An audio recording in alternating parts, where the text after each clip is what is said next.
Bugün yaşadığın vaginizmin səbəblərini çox axtarırsan. Əslində o səbəblər sənin uşaqlığındadır. Bədəni ayıb sayılan qadın sevgini ağrı ilə yaşayır.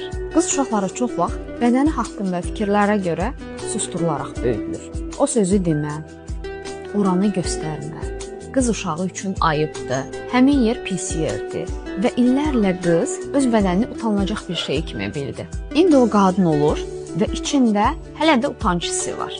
Və hər dəfə sevgi ilə gələn yaxınlıq hissi onda bir qorxu, ağrı, o vəziyyətdən qaçışla özünü göstərir. Bədən bu yaxınlığı istəmir. Çünki yaddaş üçün bu təhlükə anını xatırladır ona. Bədəndən düşmən kimi baxdığın müddətcə sevgi də sənə ağrılı gəlirdi. Vaginizm bir xəstəlik deyil. Nə də özündən utanılası, qorxulası halları yaşamırsan. Burada sənə sadəcə olaraq psixoloji dəstək lazımdır ki, özünü, bədənini olduğun kimi sevib qəbul etməyi bacarasan və içində yaşamış olduğun hissləri artıq neytrallaşdırasan. Və bundan sonra artıq sevgi də sənə mehribanlıq, doğmalıq hissi yaşadacaq.